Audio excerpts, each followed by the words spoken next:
How's it going, everyone? Welcome back with WWE, with the year in general coming to a conclusion here in 2020. We're going to go over our 3 top ranked rivalries of the year so far, starting up with Sasha Banks and Bayley. And I tell you what, this is, we've seen this rivalry in the past a bit, and I think we all seen it coming this time around again.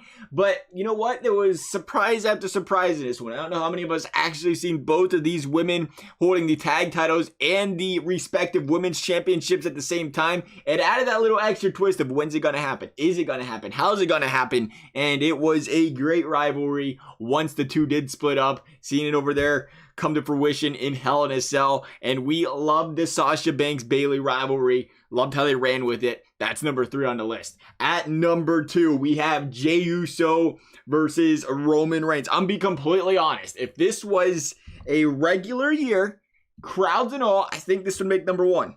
But because it was played in this Thunderdome and everything, so it just has a different feel to it. Now, Roman Reigns, Jey Uso, everything about a little family rivalry has always been a really enticing type of rivalry in sports and WWE in general. And the way it's really elevated Jey Uso's character with Roman Reigns throughout this rivalry, it's just been very fun to watch, to say the very least here. And it's come to fruition where you have Jey Uso really trying to gain the respect of Roman Reigns. And it's just a different type of storyline per se that we've seen out of WWE, and it's something a little bit more fresh, and for that I really love the addition of it this year. Looking forward to see where this goes here in the future. Coming in at number 1, we're going, should we call it old school, we're going back to the flashback to 10 years ago, guys. Edge versus Randy Orton. And again, we brought up the crowd for a reason, because went back and watched this rivalry again.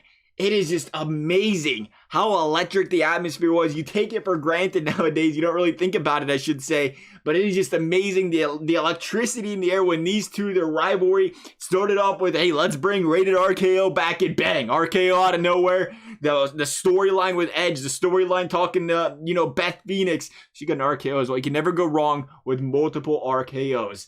And it just really built this storyline. Two guys that have been together for decades now, fought each other, tagged together, and it was just that one final chapter between the two, getting to see, not to mention Edge returning after a 9-year absence, and these two put on a show. You talk about some really good matches we've seen between these two wrestlers, two veterans, and I just think this was number 1 as far as rivalries are concerned this year. And of course, it's just our opinion, completely subjective. Would love to hear you guys' thoughts. Thank you guys for watching. We'll see you next time.